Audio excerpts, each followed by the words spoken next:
श्रीमहागणाधिपतये नमः श्रीगुरुभ्यो नमः हरिः ओम् वेदसे सुनवामसो ममराजीतो निदः दिवेदः नमः परुषदुर्गाणि विश्वानावेव सिन्धुम् दुरितार्किग्निः तामग्निवर्णां तपसा ज्वलन्तीं वैरोचनीं कर्मफलेषु दुष्टाम् दिव्यां देवीं शरणमहं प्रपद्ये सुतरसुतरसे नमः अग्ने त्वं पारयामव्यो अस्मान् स्वस्ति जगति दुर्गाणि विश्वा ओष्ठमध्वे बहुलान उर्वे भवातो गायतनयाय संयोः विश्वानो विग्रहः जातवेदस्य स्कन्दनावादुरितादिपरिहे अग्ने अत्र ब्रह्मणसा गृहाणो अस्माकं बोध्यपिता तनूनाम् रुदनाजितगुं सहमानमुग्रमग्निगो हवेम परमात्सधस्तात् सदः परशलदुर्गाणि विश्वाक्षामद्देवो श्रीमहागणाधिपतये नमः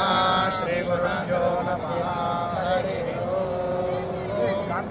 वेदसे सुनवामसो ममराजीतो निदः दिवेदः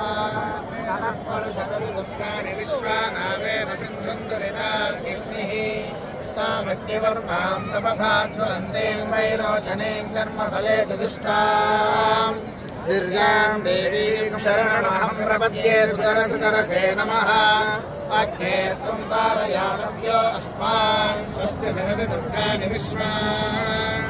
ओष्ठमध्वे बहुलान उर्वे भवातो गायतनयाय संयोः विश्वानो विग्रहः जातवेदस्य स्कन्दनावादुरितादिपरिहे अग्ने अत्र ब्रह्मणसा गृहाणो अस्माकं बोध्यपिता तनूनाम् रुदनाजितगुं सहमानमुग्रमग्निगो हवेम परमात्सधस्तात् सदः परशलदुर्गाणि विश्वाक्षामद्देवो श्रीमहागणाधिपतये नमः श्रीगुरुभ्यो नमः हरिः ओम् वेदसे सुनवामसो ममराजीतो निदः दिवेदः नमः परुषदुर्गाणि विश्वानावेव सिन्धुम् दुरितार्किग्निः तामग्निवर्णां तपसा ज्वलन्तीं वैरोचनीं कर्मफलेषु दुष्टाम् दिव्यां देवीं शरणमहं प्रपद्ये सुतरसुतरसे नमः अग्ने त्वं पारयामव्यो अस्मान् स्वस्ति जगति दुर्गाणि विश्वा ओष्ठमध्वे बहुलान उर्वे भवातो गायतनयाय संयोः विश्वानो विग्रहः जातवेदस्य स्कन्दनावादुरितादिपरिहे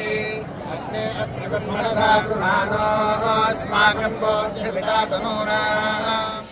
हर शंकर जय जय शंकर हर हर शंकर जय जय शंकर हर हर शंकर जय जय शंकर हर हर शंकर जय जय शंकर।